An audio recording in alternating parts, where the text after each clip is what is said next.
లేదా దీన్ని ఎవడు క్యారీ చేస్తాడు, ఊరికి ఎవడు పట్టుకుంటాడు అన్న ఫీల్ అవుతుంది. కానీ ఇది కూడా మన పార్ట్ ఆఫ్ బాడీ అనుకోవాలి ఎప్పటి నుంచి. ఎందుకంటే మీకు ఖచ్చితంగా మన జిల్లా ఎస్పీ గారు యొక్క ఆదేశాల మేరకు రేపు 7వ తారీఖు బుధవారం నుంచి మార్నింగ్ నుంచి ఏ బంకులో మీకు పెట్రోల్ పోయింది. ఖచ్చితంగా అన్ని పెట్రోల్ బంకులు చూస్తున్నారా?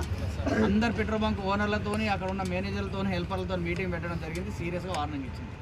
ఆయన పెట్టలేదని చెప్పేసి మీరు ఎందుకు పోయారా అని గొడవ పెట్టుకుంటే మీ మీద కేసు చేస్తాం. ప్రతి బ్యాంకులో కెమెరాలు ఉంటాయి, ఫ్లెక్సీలు ఉంటాయి. ముందస్తుగా ఏమని పెట్టినాం, హెల్మెట్ ధరించని వేళ ద్విచక్ర వాహనాలకు పెట్రోల్ పోయబడదు. ఇట్టి విషయంలో ఎవరైనా బంకు యజమానులతో కానీ పంపు గన్ వాళ్ళు ఉంటారు కదా పంపు ఆపరేటర్స్తో కానీ సూపర్వైజర్తో కానీ ఆ స్వామిని కూడా ఎవరైనా గొడవ దిగినట్లయితే కఠిన చర్యలు తీసుకుంటారు.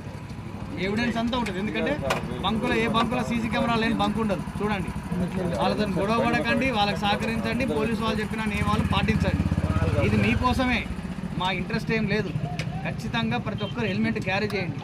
మీరు ఎందుకు క్యారీ చేస్తలేరంటే సర్లే పోలీసు వాళ్ళు చూసి చూడట్టు. మీరు ఎప్పుడైనా బెంగళూరు పోయిర్రా?